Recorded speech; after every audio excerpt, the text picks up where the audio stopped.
Every man and his dog has a podcast at this point, and look, don't get me wrong, a lot of them are good. I'm a big podcast connoisseur, but the majority of them are just 2 or 3 guys sat in a spare bedroom talking about absolutely nothing of interest for 2 hours straight. And I feel as though this great country of the United Kingdom is home to some of the world's most pointless podcasts. So today, we're going to be taking a look at some of the worst British podcast moments. On planet Earth, stop killing, and if we do, that will benefit everyone. Yeah, everyone just stop killing. God, what are you doing? Stop killing. Haven't you thought about how much this is hurting humanity? Everyone, just stop killing. What? Is this a plea to everybody on the planet to stop killing people? I don't think it's going to work, mate. It's very well intentioned. It's very well meaning what you're doing here. But something tells me it's just not going to work. And it's really easy to understand that law. And it's obviously a natural positive law. Yeah, I mean, it would... Look, he's right. He's absolutely right. If everyone stopped killing each other, the world would be really good. It would be a way better place. But it's just never, ever, ever going to happen. Obviously, killing is a negative. This is the most negative action we can do for any reason.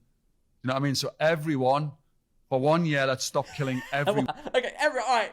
Murderers, world leaders, stop killing people for 1 year. Stop killing people for 1 year because I said so on this podcast. And look, it would obviously be very nice if everyone stopped killing each other for 1 year, but I don't think he's going to get anywhere with this, with his plea. Everyone stop killing for 1 year. Just give it a go. You won. No more wars. War's gone instantly then, bro. As I said, it's very well intentioned. He obviously means very well. He's had some kind of... He's taken mushrooms or something. He's had a spiritual awakening that murder is bad. But it's just an utterly pointless thing to try and plea to everybody on Earth. To read the Bible? Oh, that's a fun... This is a heat. This is absolute cinema. This is a heater of a podcast moment. This might be a top 3 British podcast moment. To read the Bible? Back to front, I've read the Old Testament, the New Testament. What was that feeling for you? Beautiful. There's nothing you can ask me about the Bible now I can tell you, and that's not showing off. I genuinely like you to do that. Anything you could think of. What's the best verse in it that stands out to you? The best verse is, if you stop at every dog that barks, you'll never reach your destination. That's my favourite. It's come from Winston Churchill, man. It's so funny. The confidence in which he's just like, yeah, I can read the Bible back to front, upside down, side to side. What's your favourite verse? This quote from Winston Churchill. You could have just said love thy neighbour. That's the GCSE RE classic. You just write down and in the Bible it says love thy neighbour, which means that that's basically an instant C in GCSE RE. Just say love thy neighbour. It's the easiest one. And the thing is, right, the Bible does have some heaters. It does have some heater quotes. I find there's one I quite like. I went to church when I was a child, but I'm not really a religious person now. Right, here's this one.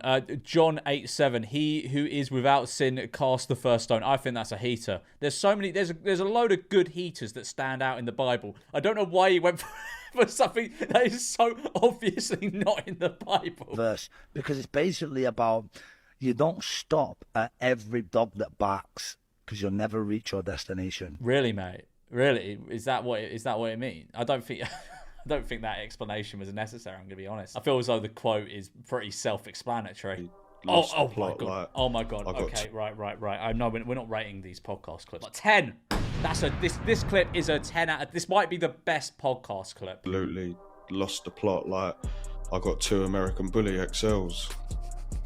And I'm taking them into a college and trying to enroll them onto a plumbing and electric course.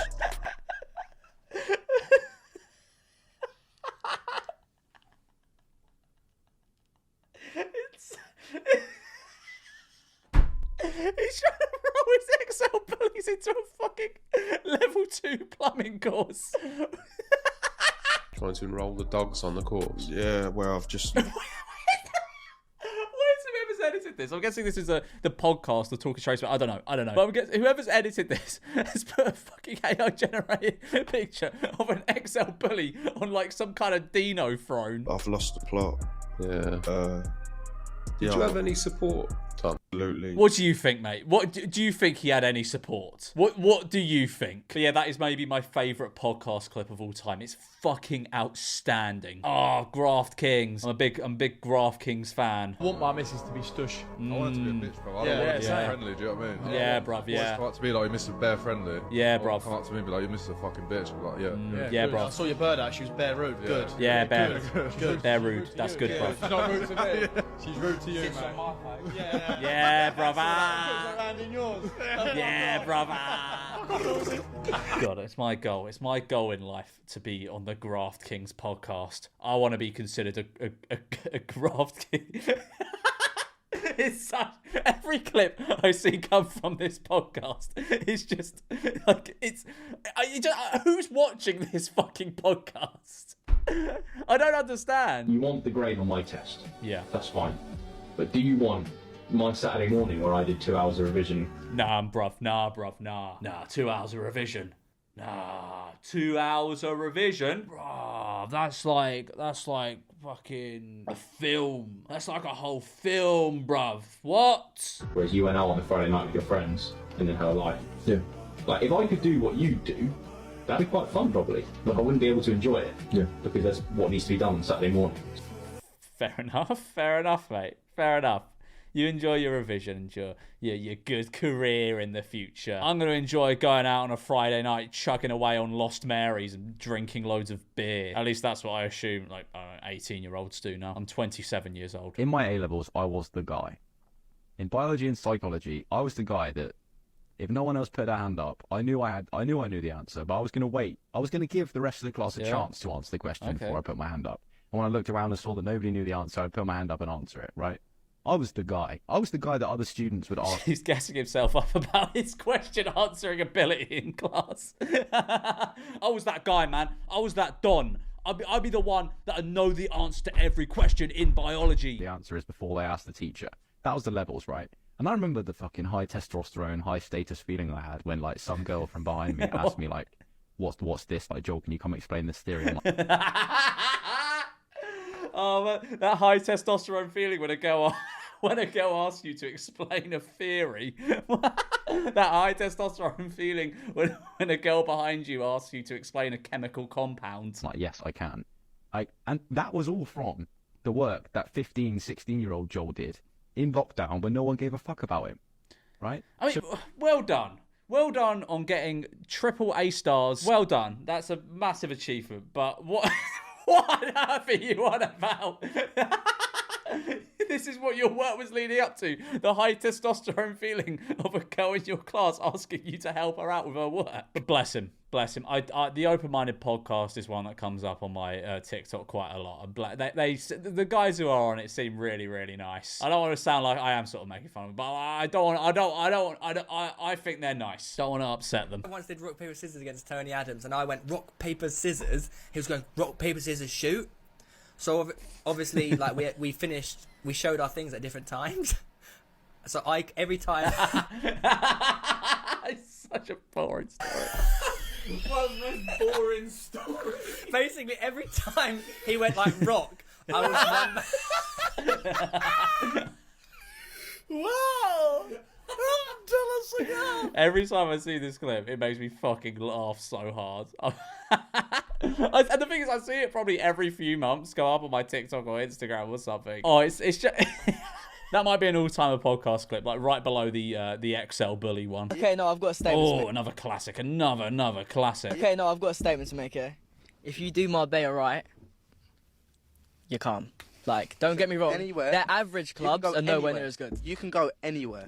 You do Marbella right, you're calm. And I think the thing is, if that came from a podcast of like if it came from the Graft Kings podcast, I feel as though the words would have a bit more weight. With this, they are all like 16 years old. Like, what do you mean if you do Marbella right, you're calm? I mean, your knowledge of Marbella has probably come from watching TikToks. I got 1 GCSE. 1? What did you get? Sport. Oh, sport. Got like an 8 or a 9. So you still don't have maths or English? No. Yeah. But what I want everyone to realise, like, I'm a smart kid. Yeah. Well, you got 1 G. I mean, look, I know there's like, I know being academically smart doesn't necessarily translate to other parts of life and vice versa, but You have one GCSE. I don't mean like I don't want to be mean. I don't want to be mean, but you got one GCSE. You can't say I got one GCSE, but I'm actually like really smart. Very smart kid. Do you know what it is? Yeah, you're smart with hands-on stuff. Academically, maybe not. No. But obviously, like, with your hands, True, you are. it's true. You know, you put me in a room with billionaires and businessmen. I'll be. Oh, I love it. I love it when people are like, "Oh yeah, I'm not very smart academically, but you put me in a room with billionaires, and I'll be able to get their money or whatever." I don't know. Look, bless him. He's like fucking 16 years old. He's ambitious. I respect it. I like it. I think it would be way worse if he wasn't like this, if he wasn't sort of confident in himself. I like that, but it is really funny. You put me in a room with billionaires and businessmen. I'll be the smartest kid in the world. Put me in a room with little neeks that are just gonna. Yeah. I'm an idiot. Put me in a room with billionaires, I'll be the smartest one there, but put me in a room with a load of little neeks. This is such a 16-year-old conversation. It's like, and like, I don't know. I feel as though, I think I made a video on this podcast a while ago. But I think the thing is, they are just like 16 years old, just chatting absolute shit. And fair enough, like the podcast isn't good. It isn't good by any stretch of the imagination. But fair play, he's got confidence, I guess. You'd write, like, for example, you'd rather obviously go to an event which is all about, obviously, like money, inspiration, I mean, success. Going to an event which is all about money. Oh my God. That, like, 90% of the time, if you're going to an event that is described as an event about money, you're getting scammed, you're getting conned. Going to an event that is all about money. Oh, yes, another Graft Kings clip. Missus is going to Marbella bank holiday. She's not your fucking missus. There's going to be ballers there. There's going to be rich people there. Just sack it off and just say goodbye to her. Oh, bruv. No, my missus, she was gonna go to Marbella bank holiday, but now I know that the Graft Kings are there. Fucking hell, bruv. Fucking hell. She's gonna have to lose her passport, I think. I'm gonna clip the corner of her passport. Facts. He's not wrong. No, he's not wrong. She's made for the streets. I agree. I second that notion with Merc. I've never seen anything like it. It's mental. Is it that bad? It's fucking crazy, bruv. Yeah, bruv. Yeah, bruv, it's mental, bruv. It's mental, bruv, yeah. The thing is, right, Ibiza has a lot of crumpet, right? But sometimes, like, What? I've never heard someone use the word crumpet to describe women. It has a lot of crumpet. I'm sorry, what? Where did you get that from? Ibiza has a lot of crumpet, bro. What? Ibiza is very in the moment in respect of maybe a DJ, a certain type of music. That's true. Yeah. There's sometimes birds around you like have fun, but you don't necessarily. It's not about that. You don't Yeah, really. I hear that. You can, but you don't really just Right. deal with them. Where Marbella's a little bit different. You're not going there for a certain DJ. You're going there to Paul. Yeah, bruv, totally agree, bruv. Yeah, I personally find the crumpet out in Ibiza is a bit more frigid, whereas in Marbella it's a bit more loose. And it's just wall-to-wall fucking crumpet. Yeah, wall-to-wall crumpet. That's exactly what I want. Wall-to-wall. Fucking hell.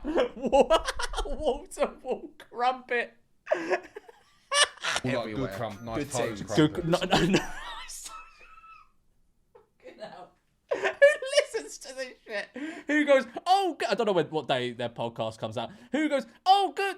It's a Wednesday. Time for the Graft Kings podcast. And they just sat there for an hour and a half like, yeah, bruv, like, if you go Ibiza, like, there's a lot of crumpet, but, like, they don't normally put out. But if you go to Marbella, wall-to-wall crumpet, and they're all putting out, it's loose, bruv. Class, absolutely class. If I were to have a podcast, it would be exactly like this. Good like vibe. I don't know. Like it's not like Ibiza. Like you can't really compare it to Ibiza. It can be a little bit more intense in respect of because there's a lot more Brits. I feel like there can be. This clip is going on for so fucking long.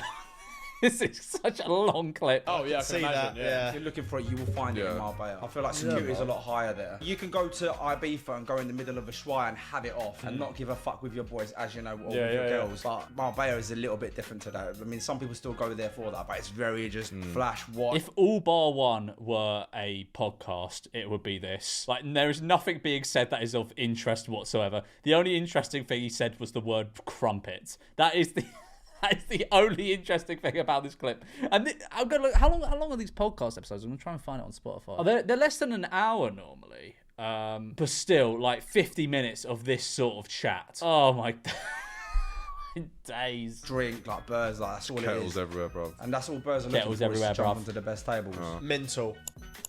No, that was a fantastic podcast clip. Amazing. I love the Graft Kings podcast. What is it even about? Because you'd assume by like the name Graft Kings, in fact it's got like a hammer for a crown, it would be about like, I don't know, some kind of like manual labour type thing. But no, it's just every clip I've seen of it, it's just like, oh bruv, wall-to-wall crumpet in Marbella, innit? Yeah, if you're letting your bird go to Marbs on her own, just lock it off, bruv. Yeah, just dump her. I don't think I've ever seen a clip from the Graft Kings podcast that is actually about grafting. Best Sparky traders at the minute. Well, like, I mean, just trade. Oh. Best Sparky trade. It's got to be a plumber or electrician. Think. Sparky. I don't know, it depends. Carpentry as well. Yeah, carpentry starting to fucking like. Not fucking. What do you mean Sparky trade? A Sparky's an electrician. It's so good. What a brilliant podcast. I think there were. I don't think there were many episodes of this. I think there was maybe 10 episodes of. I can't even remember what it was called. Was it Shite Talking? Was it? I think it was called Shite Talking or something like that. Or the Empowered podcast. Some shit like that. But it gave so many gifts to the world. It gave. If you do Marbella right, you're calm. What's the best Sparky trades? It's so funny because it's just a podcast of like children pretending to be adults and getting everything wrong. Laser coming out of his head. I love this guy. He's absolutely mental. I don't know his name, but he's just mental. He's a mental guy. Watching him cut in stone with his pineal gland. What? Like in a different dimension. So I was just, it was a glimpse into some of the technologies that they had then. So what he does is, he says he sees things all the time. He's like, oh, I saw this guy like cut like stone with a laser from his head. Stuff that has obviously not happened. And he's got about 1,000 of these stories. I think we got another one here. My daughter was walking through town and she clocked this old guy. She saw that he was a reptilian. Did she? He turned around and he clocked her. And so he gets up and he walks into the bank. My daughter goes and sits down on the park bench waiting for him to come out. She waited for like 30, 40 minutes. He didn't come out. So she goes into the bank and he's not there. Wow. He shapeshifted into a different reality or changed bodies. It's so funny because it's all bollocks. It's all absolute bollocks. These are stories that only he has ever told. No one else has gone, oh yeah, I just saw a reptilian by the bank the other day and he went in and shapeshifted. Nobody else has seen this shit. All right, from what I can tell, this guy's name is Jerry Sargent. Honestly, look him up if you want to laugh. It's so funny. I hired the whole Giza pyramid for myself. I go in there, I'm in the king's chamber, and all the walls just disappeared. Everything became orange, and all of these beings came into the space. And I saw this being that was a bit like a caterpillar with a beautiful kind of human head, and it was flying around. You got to give it to him. He has a fantastic imagination. He has an absolutely brilliant imagination. I respect it. So I went into the sauna, and I looked through the little glass window. I'm sat there on my own, and there's a reptilian, a being with a Tyrannosaurus Rex. It's so funny because he's got 1,000 of these stories. Yeah, I was just in the sauna and I saw a fucking T-Rex. Like, no, you didn't. And if you did, you should probably go and see a doctor if this is happening on a regular occurrence. I actually tell birds that I live in Miami. Yes. Dan Bennett. I fucking love Dan Bennett. I actually tell birds that I live in Miami. When I'm in Europe and I'm out and about, I go, oh, have you ever been in Miami? Get up some random house just on Zoopla. Oh, this is what I'm doing. It's just up for sale. It's on Star Island. All this bullshit. Oh, wow. Digit secured. I don't think that's true. He is brilliant, though. He's so funny. And I'll try and find some of his clips if you've never seen him before. He's just an absolute legend. It's just too... Romans 8:18. The pain of what you're feeling is nothing compared to the joy of what's coming. Never compare your life to these so-called celebrities. Okay, right, out of nowhere sometimes he will just post something that's like actually really wholesome and is good advice. And then like the next thing is like, College don't run in my family, they drive. What's the difference? I fucking love him. Sweden, 10's only season out there. Crack the UAV. Blonde bird after blonde bird after blonde bird. This place is heaven. This is just like, this is what most of his videos are like. Oh, he's fucking brilliant. I love Dan Bennett. All right, well, I'm going to leave it there for this video. Like and subscribe and I'll make a podcast.